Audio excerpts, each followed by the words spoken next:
চোখ রাখবো পরের খবরে। ফের ট্রেনের ধাক্কায় হাতির মৃত্যু। নকশালবাড়ির কিরণচন্দ্র চা বাগানের ঘটনা। কাটিহার গ্রামে ট্রেনের ধাক্কায় হাতির মৃত্যু হয়েছে। আমরা আরো জানবো বিষয়ে। নারায়ণ সিংহ রায় আমাদের প্রতিনিধি আমাদের সঙ্গে রয়েছেন। নারায়ণ, ট্রেনের ধাক্কায় হাতির মৃত্যু হয়েছে বলে জানা যাচ্ছে, বিস্তারিত কি আরো জানা যাচ্ছে?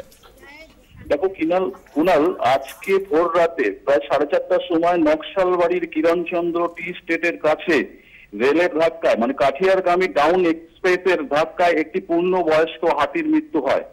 এই হাতির মৃত্যুকে ঘিরে এলাকায় রয়েছে একটু চাঞ্চল্য এবং ফরেস্টের অফিসার এখানে রয়েছে।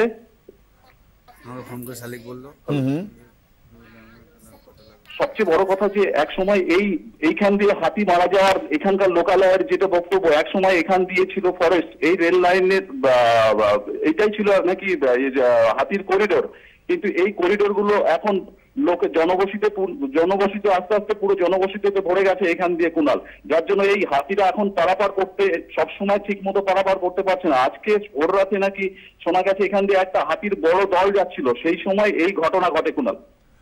ধন্যবাদ নারায়ণ সিংহ রায় আমাদের প্রতিনিধি আমাদের সঙ্গে ছিলেন।